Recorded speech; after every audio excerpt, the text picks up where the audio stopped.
Então, respondendo à pergunta da postagem anterior, Jujutsu, arte marcial japonesa. Jiu-jitsu, arte marcial brasileira. Houve essa diferenciação gramatical, digamos assim, para diferenciar aquilo que o japonês praticava daquilo que o brasileiro começou a praticar, daquilo que o brasileiro criou. Quem é esse brasileiro? No final do vídeo nós vamos entender. Então essa é a diferença, para diferenciar aquilo que o japonês fazia do que o brasileiro fazia. Carlos Gracie nasceu em Belém no dia 14 de setembro de 1902. Seus filhos são Rolls, Reison, Carley, Robson e Carlos Gracie Jr. Aos 14 anos, no Teatro da Paz, em Belém, Carlos assistiu uma demonstração de judô Kodokan. Tá? Eu estou com um esboço aqui. Expliquei no vídeo anterior por que o nome Jujutsu foi abolido e passou a vir o nome Judô. E ele viu um japonês chamado Mitsuyo Maeda fazendo essa apresentação desse Judô Kodokan. O garoto, Carlos Gracie, com 14 anos, chegou no pai e disse: pai, eu quero praticar essa arte marcial. O pai dele era empresário do ramo da borracha, então ele tinha bastante influência dentro da cidade. E como uma troca de favores, ele chegou no Mitsuyo Maeda e pediu que o mestre faixa preta treinasse o seu filho. E o pai dele, Gastão Gracie, filho de imigrantes escoceses, viu no jiu-jitsu, nessa arte marcial, uma oportunidade de disciplinar o filho dele. Porque o filho dele tinha um temperamento muito forte, Carlos Gracie. Então, em casa ele dava muito trabalho e ele brigava muito na rua. Por ter uma complacência menor, por ser franzino, por ser pequeno, os garotos da idade dele sempre zoavam com ele, tiravam ele do sério por causa da sua forma física. Então ele estava sempre brigando na rua e em casa dando trabalho. E o pai dele viu nessa arte marcial uma chance, uma oportunidade de dar uma disciplina para o garoto e fazer ele gastar energia. Tá? Então, Carlos Gracie ficou 5 anos treinando com Mitsuyo Maeda. Você pode achar estranho por eu não falar o nome Conde Koma. Eu deixei para falar agora sobre esse apelido, né, que Mitsuyo Maeda ganhou. Diz a lenda que Mitsuyo Maeda estava na Espanha acompanhado de um outro amigo, fazendo uma luta numa praça pública em cima de um ringue, e ele derrotava os seus adversários, que eram bem maiores do que ele derrotava de forma muito rápida. E o público queria ver uma luta mais longa, uma atração, né, um show.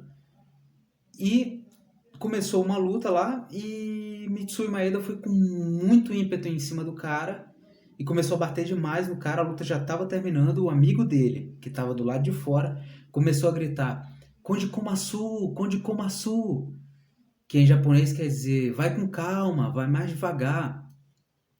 Mitsuyo Maeda tirou o pé do acelerador e as pessoas que estavam ouvindo aquilo acharam: nossa, o cara é um conde. E começaram a tratar ele de uma forma diferente. E ele ficou conhecido por Conde Koma, né? Como se ele tivesse um título de nobreza, né? Fosse um conde, quando na verdade não era. Mas enfim, Carlos passou 5 anos treinando em Belém com Mitsuyo Maeda e a sua família teve que se mudar para o Rio de Janeiro. Nesse período, Carlos ficou afastado um pouco do jiu-jitsu, ele não estava treinando tanto. Mas ele percebeu que aquela arte marcial podia ser o diferencial da vida dele. E ele teve uma grande ideia.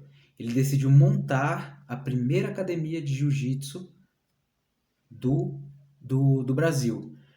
Na cidade do Rio de Janeiro, ele fundou a Gracie Jiu-Jitsu em 1925, na rua Marquês de Abrantes, número 106. E como a academia era nova e naquela época ninguém conhecia nada, a arte marcial mais famosa era Kung Fu, Karatê, Capoeira, Boxe, e ninguém conhecia esse tal de Jujutsu ou Judô Kodokan, né? Ou Jiu-Jitsu, ninguém conhecia a arte marcial, então não tinha aluno. Como que ele fez? Qual foi a ideia brilhante de Carlos para atrair aluno? Ele começou a usar a mídia como o rádio e outros meios de comunicação para fazer desafios para outras artes marciais. Então ele começou a desafiar o pessoal do karatê, do kung fu, do boxe e principalmente os capoeiristas, que naquela época no Brasil era a arte marcial mais forte que tinha, né? E os desafios eram assim, eram feitos algumas vezes na rua até, mas geralmente dentro da academia. Não tinha limite de tempo, não tinha peso estabelecido, né? E o irmão dele, Oswaldo, que era um dos professores da academia, os dois lutavam contra esses que iam até lá para mostrar quem era a arte marcial superior. E lógico, ninguém conhecia nada de jiu-jitsu. Carlos Gracie e Oswaldo Gracie botavam pro chão os caras, e era luta de vale tudo. Botava os caras pro chão e a luta acabava muito rápido. E assim as pessoas começaram a ter curiosidade. Por que esse pessoal luta no chão? Por que não é em pé?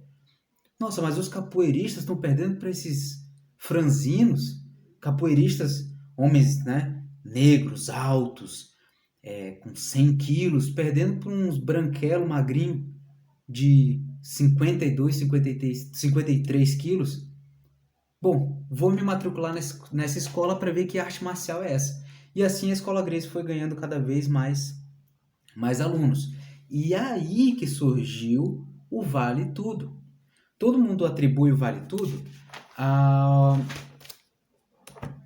UFC. Isso aí é assim, um tema para um outro vídeo.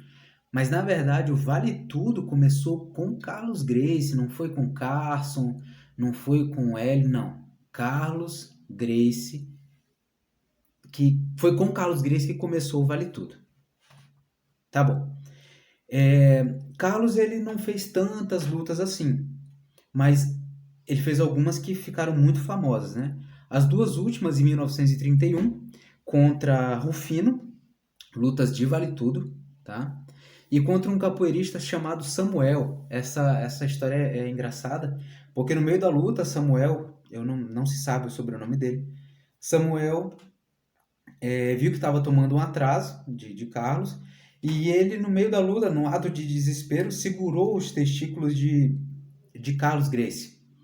E tentou ali, segurando os testículos do mestre Carlos, acabar com a luta e não adiantou nada. A luta mais famosa de Carlos Gracie foi em 1994 contra Geo Omori.